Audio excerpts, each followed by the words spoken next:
L'équipe, salut à tous, j'espère que vous allez bien. On se retrouve pour débriefer ce match, débriefer et en même temps suivre la fin de ce match entre le Paris Saint-Germain et le FC Lorient. Match comptant pour la 15e journée de Ligue 1. Et pour le moment, bon, il reste un peu moins de 3 minutes dans le temps réglementaire. Il y aura peut-être du temps additionnel, peut-être 1 ou 2 minutes par rapport au changement qu'il y a eu.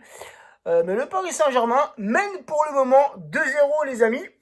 Un score, attention, l'action, Lorientais sur le poteau, attention.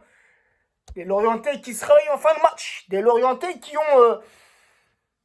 ont été assez dangereux en première mi-temps. Des Lorientais qui se sont créés 3-4 occasions en première mi-temps dangereuses. Parce que franchement, cette première mi-temps, les gars, je ne sais pas si ça vaut le coup d'en reparler, mais on a été assez fantomatiques les amis. Cette première mi-temps, côté parisien, attention les Lorientais qui se montrent dangereux en cette fin de match. Donc comme je le disais, une première mi-temps les amis où côté parisien, un gros manque de rythme. Côté parisien, aucune profondeur dans le jeu en première mi-temps. Offensivement, on n'a pas eu beaucoup d'occasions en première mi-temps. Il y a tout de même une faute sur Kylian qui a été oubliée de la part de l'arbitre. Mais bon, on a obtenu un penalty en seconde mi-temps, donc l'arbitre s'est rattrapé, on va dire.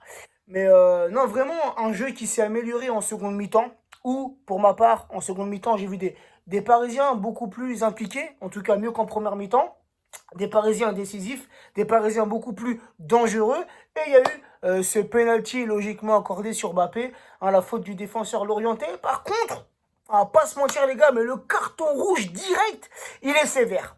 Certes, il y a faute, une très belle passe de Rafinha. Rafinha, les amis, qui a fait un très bon match. C'est lui qui est à l'origine du penalty, c'est lui qui fait cette passe en profondeur. Mbappé retenu dans la surface, penalty, mais pour moi, un carton jaune aurait été amplement suffisant. Franchement, le rouge, il est très sévère. Donc, Mbappé qui s'est chargé de ce penalty. Et puis, tu as eu Moïse Kean qui a marqué son petit but aussi ce soir. Et je l'avais dit avant le match, je voyais Moïse Kean marquer ce soir. Il l'a fait sur une belle passe de Rafinha. Donc, dans un système, un 3-5-2 avec Bakker et Florenzi en tant que piston. Cette compo, les amis, moi, je commence un peu à être blasé.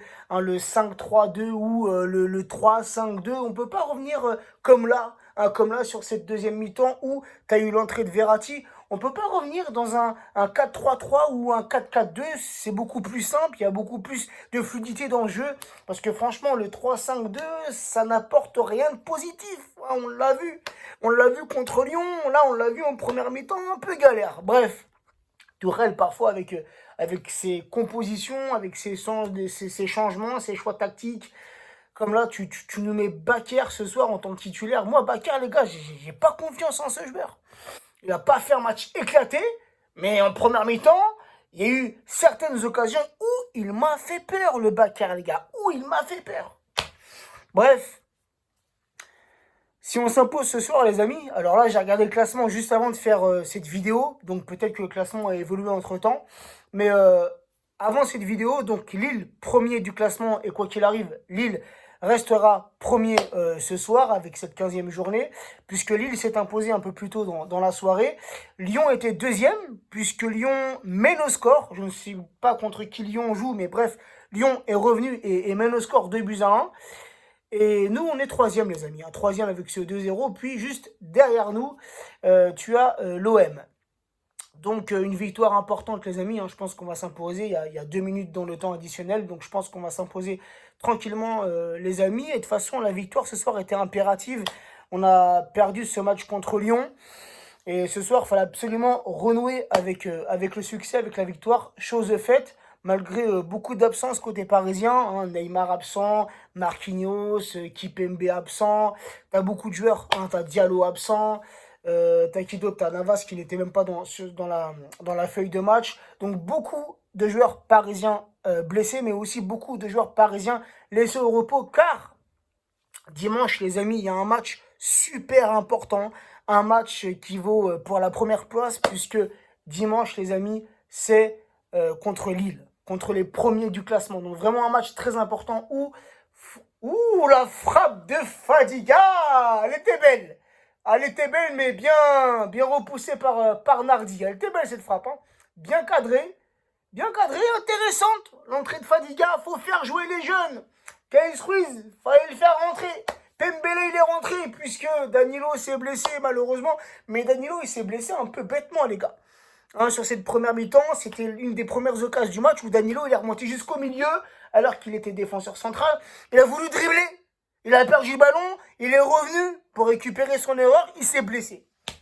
Rentrée de Pembele. Franchement, Pembele, un bon match. Donc, nos petits jeunes, là, les gars, faut les faire jouer, faut les faire progresser. Le match est terminé 2-0. Et je pense que pour cette 15e journée, on restera toujours à la 3e place. Sinon, les amis, avant de terminer, un petit mot sur le tirage au sort des 8e de finale de la Ligue des Champions. Ça s'est passé lundi à midi. Et donc, on a tiré le Barça, les amis. C'est absolument ce que je voulais. Le FC Barcelone, car je la veux, cette revanche. Je la veux, cette revanche.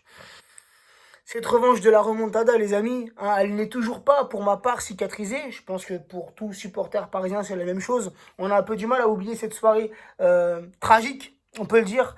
Donc, ouais, moi, je voulais absolument qu'on tire le Barça. Il y avait de grandes chances qu'on les tire. C'est ce qui s'est fait, les amis. Donc, le match aller chez eux, le match retour au Parc des Princes. Pour ma part, les gars, même si là, sur cette fin d'année 2020, le jeu parisien n'est pas si flamboyant, le jeu parisien n'est pas si séduisant que ça, il y a beaucoup trop de choses à revoir, je vous l'accorde, mais je ne sais pas pourquoi, les amis, j'ai pas trop non plus envie de m'avancer trop vite, mais pour ces 2 matchs contre le Barça, les gars, j'y crois un truc de fou. Bref, sur ce, les amis, on se retrouve, là je suis en train de réfléchir, le match c'est dimanche, donc on se retrouve les amis samedi en fin de journée pour l'avant-match. Et comme je vous l'ai dit la dernière fois, pour ceux qui veulent suivre mes réactions en direct pendant le match, je vous laisse en description de cette vidéo mon lien Snapchat et mon lien Instagram. Sur ce, prenez soin de vous, prenez soin des vôtres et à très vite. Les amis, je voulais juste revenir sur 2 petites choses que j'ai dit dans mon petit débrief, les gars. Et comme sur mon Snap, les gars, j'ai confondu. Je voulais parler de Kerrer qui ne m'inspire pas confiance et j'ai dit Bakker. Je confonds ces 2 joueurs, je confonds ces 2 noms de famille qui se ressemblent, frérot. Bakker, Kerrer, c'est presque pareil. On dirait des noms de famille jumeaux. Donc voilà, je voulais juste remettre ça dans l'ordre. Hein. Je voulais parler de Kerrer et non de Bakker. Bakker qui a fait ce soir un bon match.